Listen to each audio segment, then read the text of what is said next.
Almost every set of machines that are just fundamental to the society that we've built here on planet Earth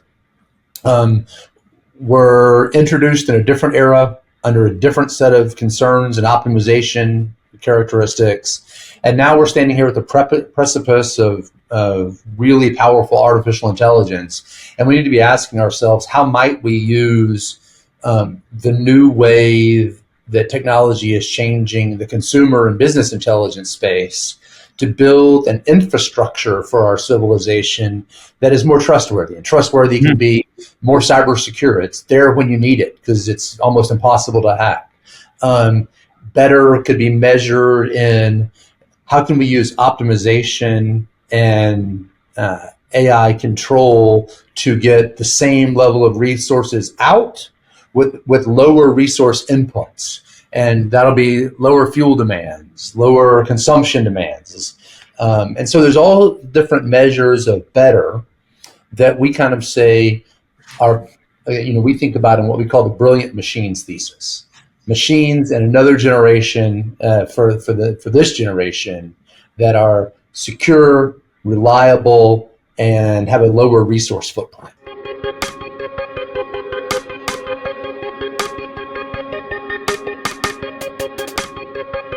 Zac Staples, welcome to 20 Minute Leaders. So excited to have you here. Thank you.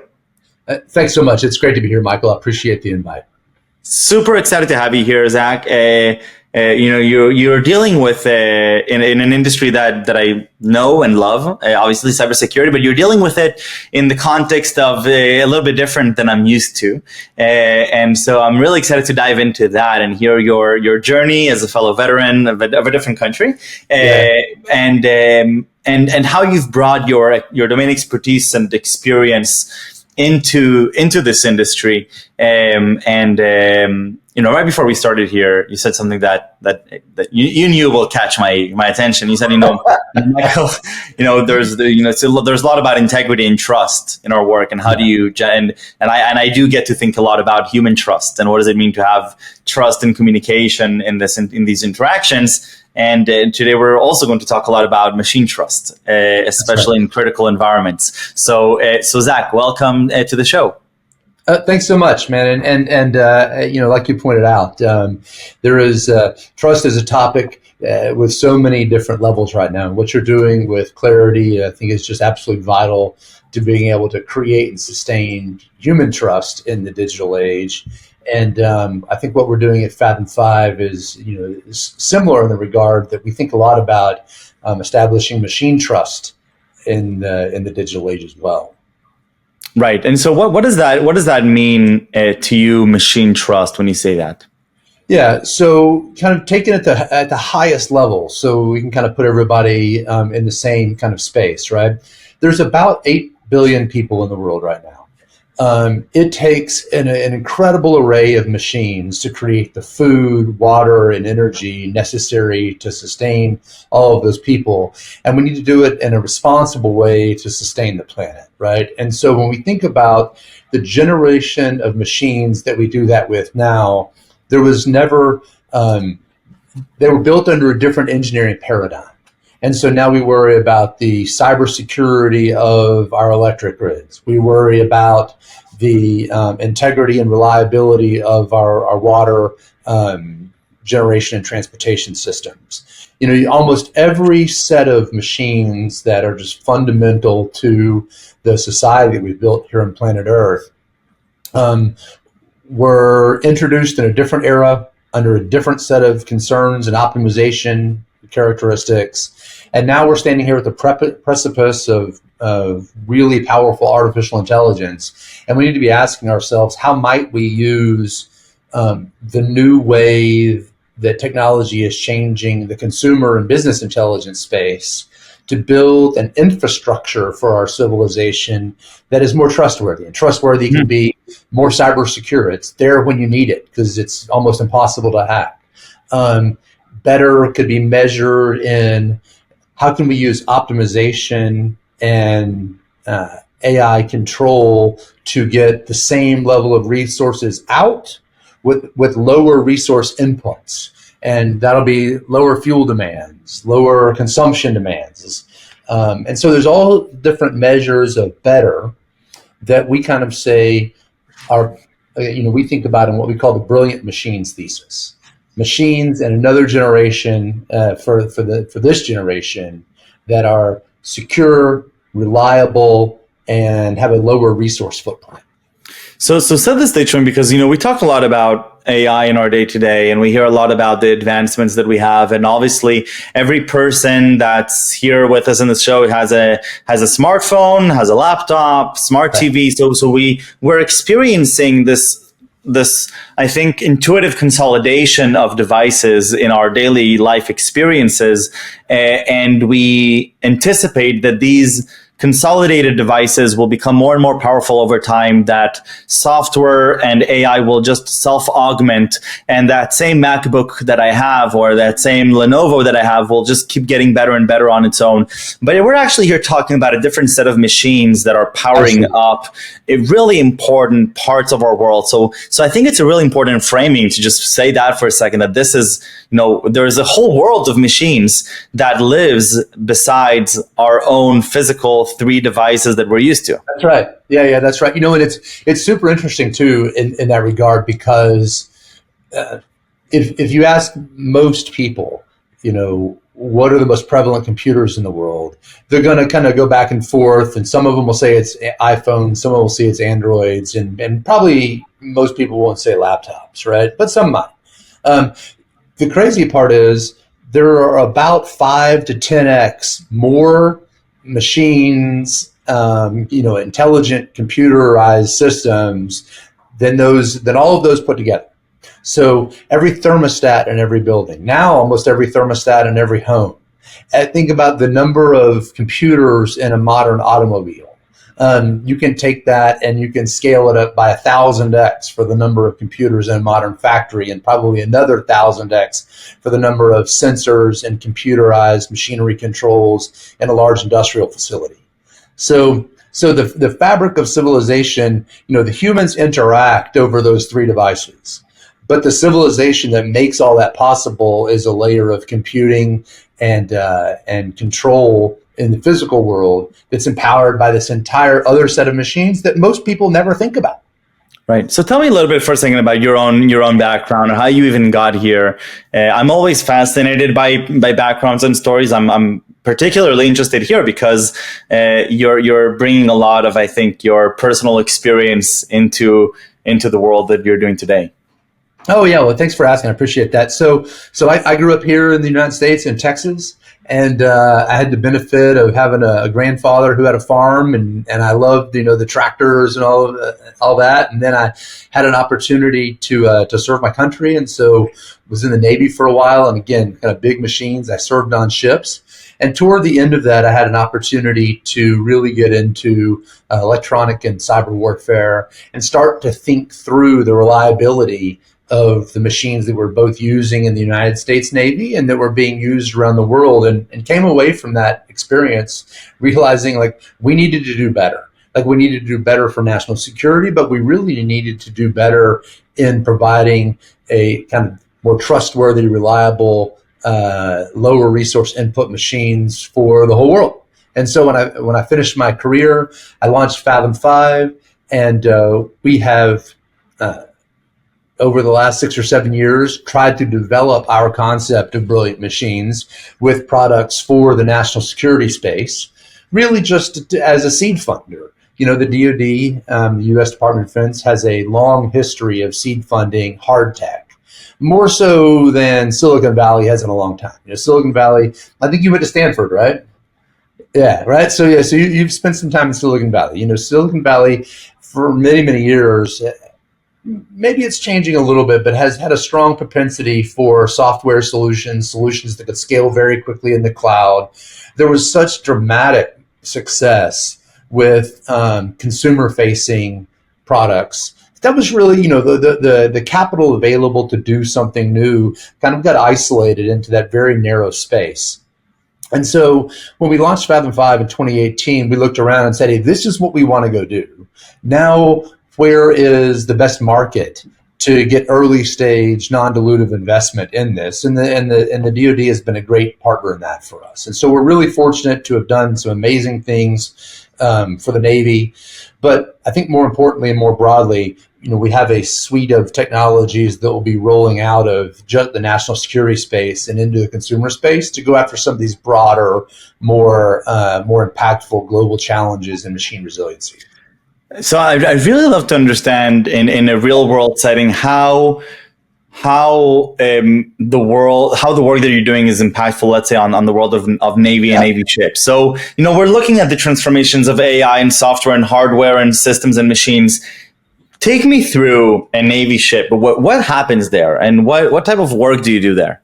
That's a great point. Lots of people think so. Fathom 5 was the first company to deploy artificial intelligence on a naval warship. And so I've mentioned that before and gotten the Terminator question like right after that. I'm like, no, that's not what we're talking about. It turns out the best way to have a good Navy is to put more ships to sea.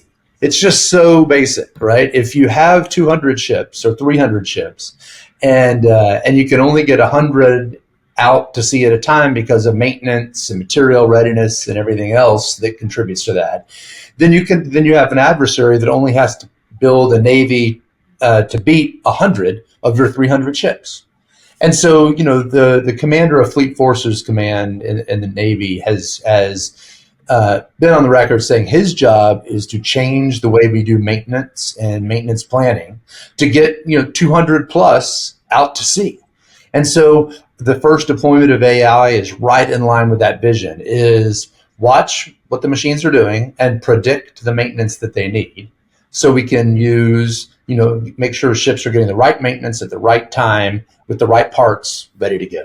And we're early in that journey, but it's such a great space for AI because it is so inherently safe, whereas advertising and eye capture and all the things we've seen in social media and other spaces have been net detrimental to society and entire generations. And here you get the benefit. Oh, that the machine needs the oil change. Let's just go do that. Yeah, no, absolutely. It's actually funny. I have a good friend who used to run a company called Nemo Data. It's a company that does AI prediction for things that need to be done on trucks for delivery. And so I'm actually an angel investor there because I really do think that there's a really huge potential in leveraging these predictive models to try and eliminate a lot of these bottlenecks. In the case of a delivery truck, if it breaks down, then a supermarket doesn't get groceries. There's business continuity disruption. In the context of a Navy ship, if something goes wrong, I don't want to think what's the harm in that. Now, Zac, I have a question. These ships obviously have a lot of legacy systems. Yes. I had the privilege of also serving for me 5 years in the IDF, and so I got to work with a lot of legacy systems. And one of the biggest struggles and tensions naturally have been, how do I take these legacy systems and how do I evolve them to these new generation systems? And generally it wasn't okay, we're going to take it out and put something else in, but you needed to think through some kind of merge and a good trend evolution. So how do you do that in legacy systems in your world? Yeah, you're absolutely right. So if we want to have this grandiose goal of making industrial and defense systems more resilient and more ready, then you just have to accept as part of that challenge that it's got to work for the old stuff, not the new stuff, right? It's got to work for all of it. And so, with engineering audiences, I joke around that we like to connect, serial cables to Kubernetes clusters. But part of that's why this is a good space, is that there's really interesting, not just grand problems to solve, but fascinating technical challenges to solve. Is how would we connect the machinery control system that has all of the process control sensors? How could we build a cyber secure boundary between that and a system that makes maintenance predictions off of those sensors? Some cases, the answer is to use the existing machinery control environment that already is getting a lot of digital feeds. So I'll just give you an example for most people's car. Like most people's car, when you push down the accelerator pedal, you're sending a signal to the computer about how fast you want the car to go. And then the engine control unit calculates, okay, what's the fuel mixture to give the driver kind of the velocity profile they asked for, right? And mixed into that, there's an oxygen sensor in the exhaust of that car that's making sure that that fuel air mixture is right for the temperature and atmospheric pressure that you're in to try to optimize that burn. So almost every machine, even what we would call legacy machines, have some amount of sensors on them because they have engineering control units, the electronic control units for the machine, like most cars. So going back 20 something years, right, we still have ECUs. So now the question is, well, how can I hook into that sensor stream, whether it's on a CAN bus or a serial bus or some sort of industrial control protocol, and then ingest that firewall off, so I can't put signals on the control plane, but then look at all the data that's available on the control plane and make predictive and corrective maintenance recommendations from that data. So the engineering problems are fascinating. The opportunity to think about scaling them to solve global problems is big. But yeah, you're right. If you can't do it on the new, if you're only good on the new stuff, then you're not actually solving the real problem. And so how much of that is, how much domain expertise does it require to both understand the legacy systems, understand the new possibilities, and then figure out the right methodologies and plans to make that migration versus a newcomer coming into the field? A lot of people talk about how in a lot of existing fields, there's opportunities for new entrepreneurs to come with completely new frames of mind, throw out everything we thought about insurance, let's reinvent it completely. Does it work for a national security type of game? But okay, first off, great question, and I'm glad you asked that. So at Fathom 5, we build platforms, not AI. So I have a couple of projects, but the overwhelming majority of our projects are platforms for AI in the national security space, right?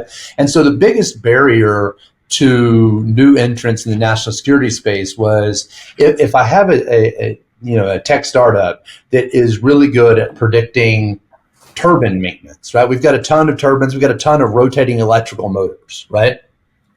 So let's say I've got or somebody out there has a startup that predicts electric motor health. In the world past, they would have a really hard time bringing that into the Department of Defense because there are all of these barriers around them having to feel the complete system. So we started off and said, hey, let's assume that we don't know where the best artificial intelligence algorithms for machinery health predictions are going to come from. And let's really do all of the wiring work to build a common data ontology around all of the incoming sensor feeds, build a cybersecurity boundary where we can tell folks, hey, if you can deploy in containers like you do in the cloud, then you can deploy on a warship. And we'll do some minimizing tailored security scanning for your containers, but the rest of the defense in depth system is taken care of by the platform. So what we've done is try to be cognizant that nobody knows who the best AI providers are going to be. And I'll give you, so I bend them up into three categories. There are the original equipment manufacturers, GE, Fairbanks Morse Defense, Dresser Rand, go on and on. The people, Caterpillar, the people who actually make the equipment. Then there are, internal scientists that have been looking at Navy data for 20 or 30 years, who have tons of domain experience, but they don't build the equipment. So maybe they're organic to the organization. And then the third is third parties, tech startups, or other people who don't build equipment but have decided to build a specialization in predicting equipment. And one of the things that we know from AI data is generally the more data you have, the better algorithm you can build, right? And so an OEM usually just has data from their turbines or their pumps or their motors. And then you have third parties who look at every OEM's data in various deployments. And so it's still an open ballpark. I don't know who's going to win that race. But it was important to us to build a platform that enables all three. So a decade from now or 2 decades from now, winners can emerge. Yeah, right. And or maybe even sooner. Yeah, we're doing some pretty interesting things now. But yeah, I think how that plays out, who can build the best AI for predictive maintenance, is definitely an open question. Now you've been running Fathom 5 for quite some time now. 6 or 7 years, yeah. Mm-hmm. Yeah, and so what has the last 2 years been like for you? Things have, the AI era turning now into the agentic era. How has your experience been different in these last 2 years as an entrepreneur, founder, and CEO versus the other 5? Yeah, that's a great question. So we founded in 2018. So 2018 to 2020 were a very rapid growth period. And then we entered the global pandemic. And I looked around at my friends and colleagues and said, hey, our number one job now is don't go out of business. When just about everybody else went out of business, in the startup space. And so we were very fortunate. Uncle Sam didn't go out of business, and so we kept doing whatever projects brought our way. And it was inside our expertise. The last 2 or 3 years have been equally exciting because it's been pairing those off to get after the vision that inspired us in the beginning. And so we're super excited about 2025 and 2026. We're really starting to put the pedal down on the original vision we had. Zac, this was so much fun. Thank you so much for spending this time with me. I think I get really excited and energized about prospective abilities of taking legacy systems and turning them into with new technology. I think there's so many opportunities there, and it requires a balance of patience, of understanding and appreciation and respect of what there was, as well as a big appreciation and innovation of what's possible to come. And I think that all of that together is what makes for a really exciting opportunity, especially in the AI age where there's a bigger, I think, just a more general population understanding of what's possible and that we could do things differently. It's not just a promise, an abstract promise. We're experiencing it in our daily lives and hearing how that translates to also these critical environments is really great. So thank you for joining me. My pleasure, Michael. Invite me back anytime. Love to come back. Thank you so much.